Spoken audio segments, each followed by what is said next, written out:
आज हम गीता के तीसरे अध्याय कर्म योग पर चर्चा करेंगे। भगवान ने दूसरे अध्याय में आत्मा के बारे, ज्ञान योग के बारे,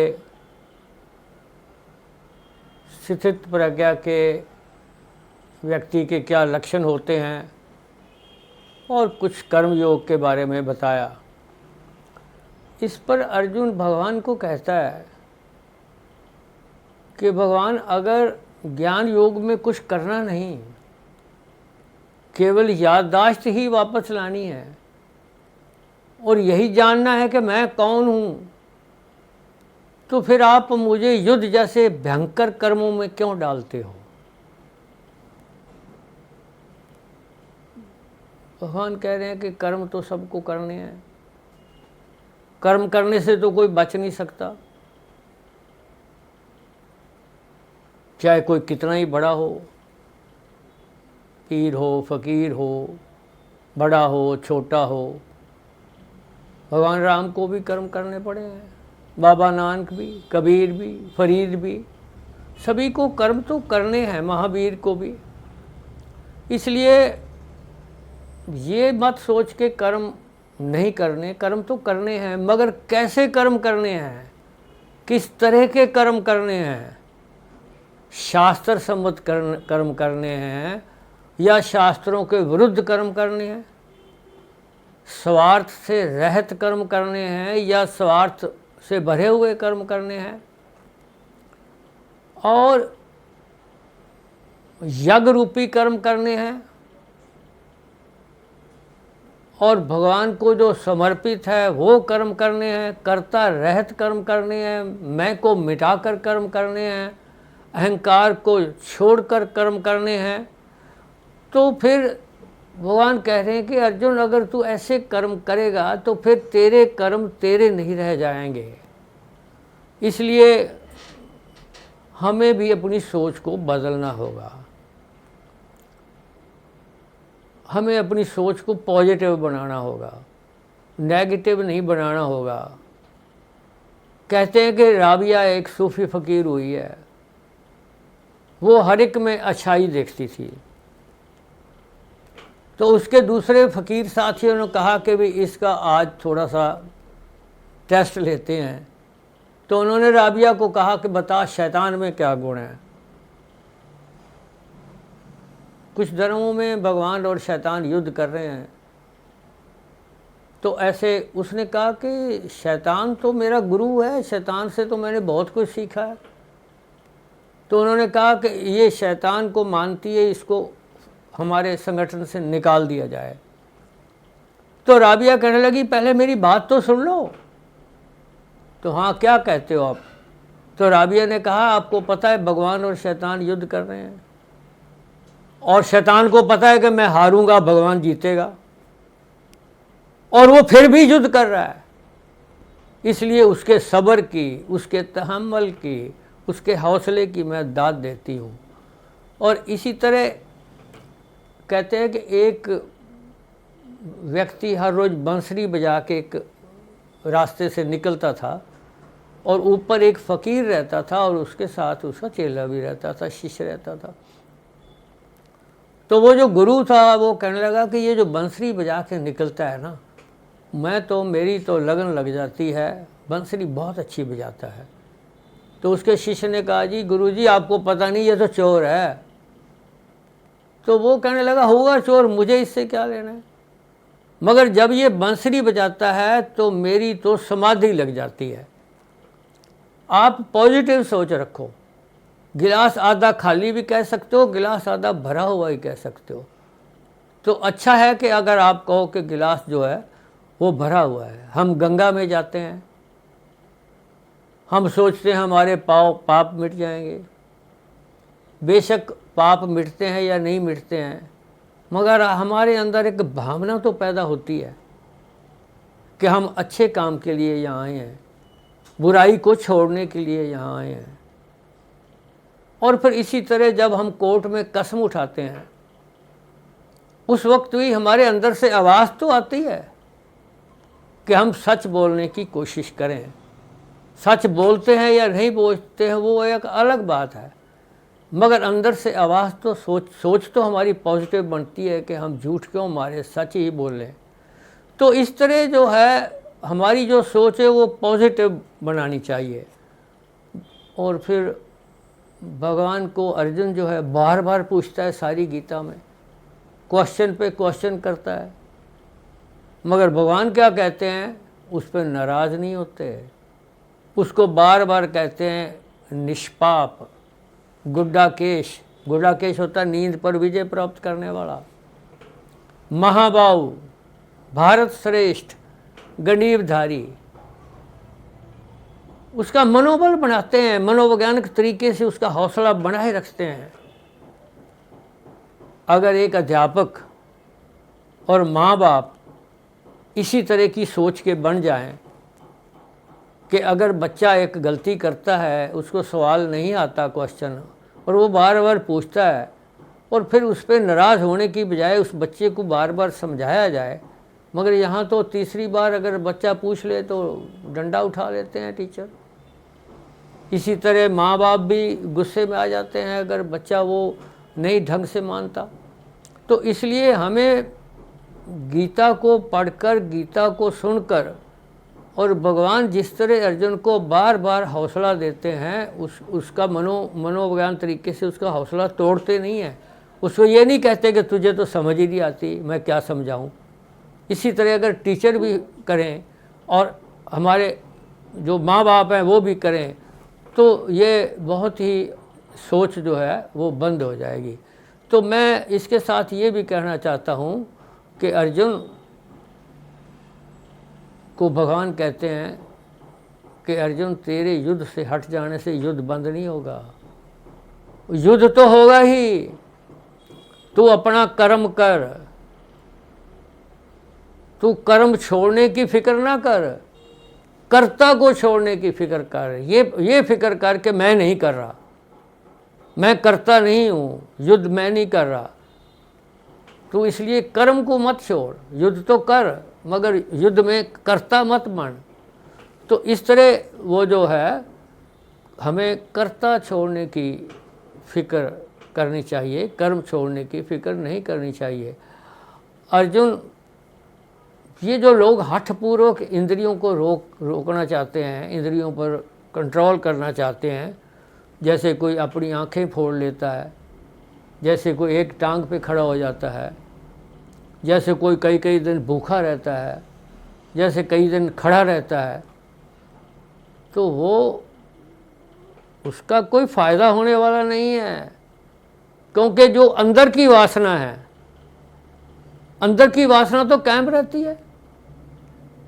एक टांग पे खड़े होने से क्या होगा जब अंदर की वासना कायम रहेगी?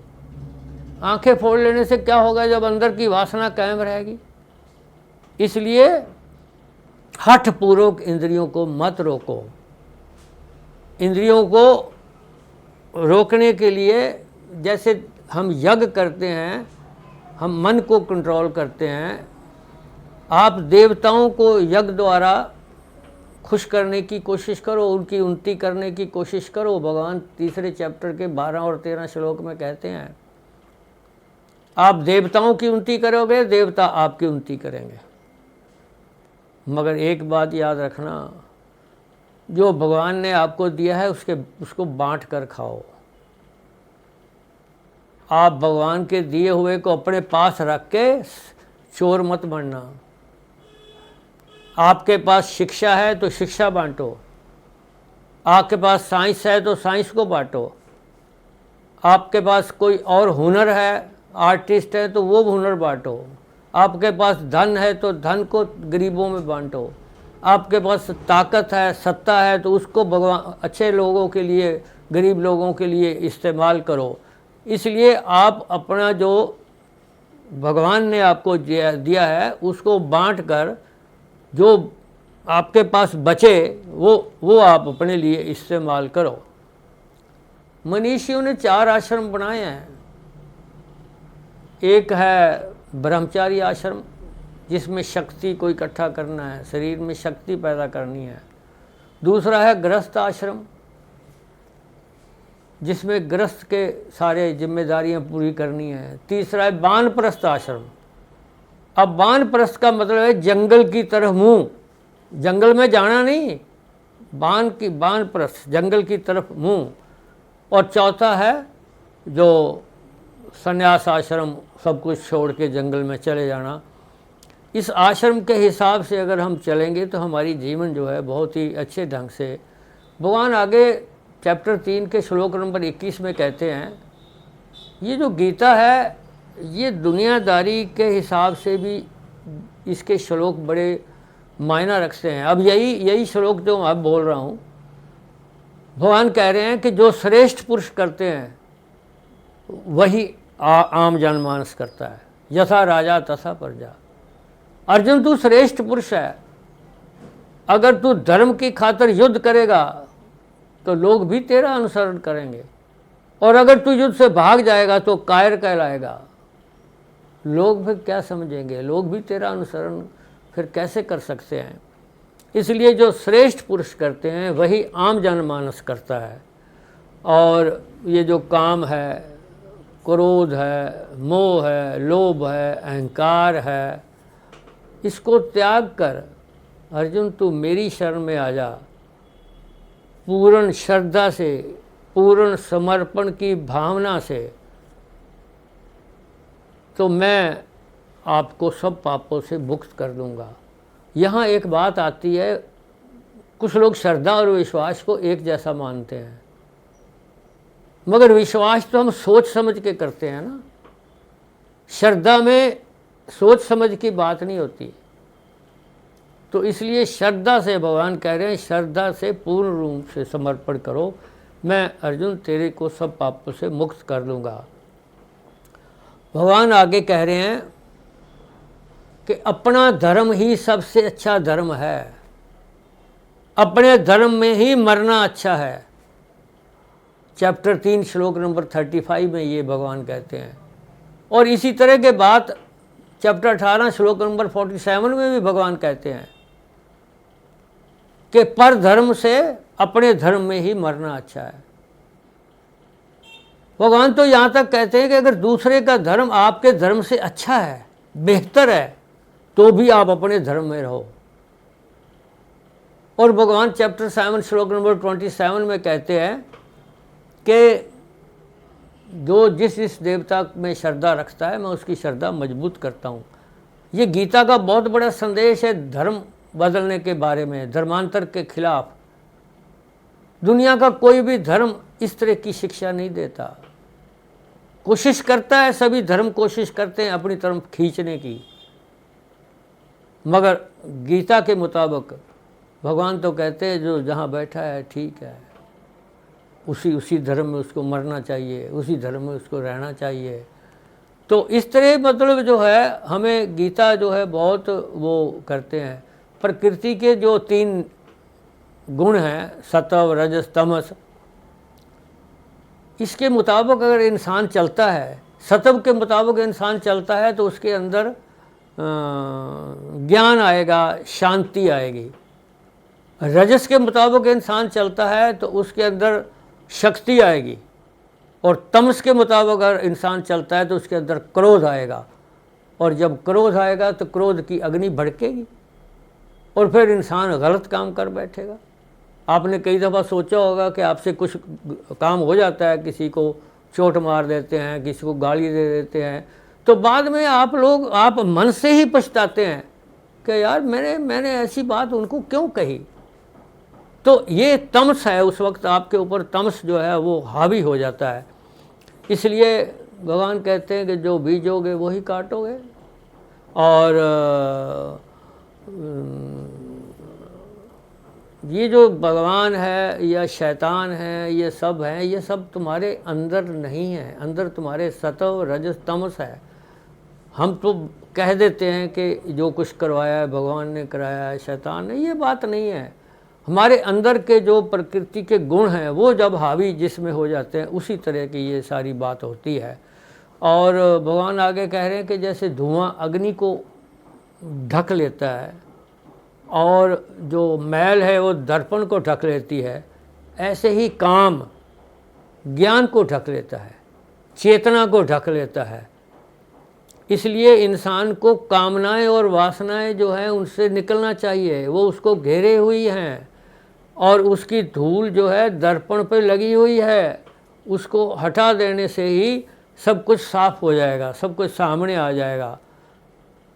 जैसे तन से पार तो इंद्रियां हैं और इंद्रियां से पार मन है और मन से पार बुद्धि है और बुद्धि से पार आत्मा है। और फिर जितना जिसके पार जाओगे उतना भगवान आपको मिलेगा, जल्दी मिलेगा।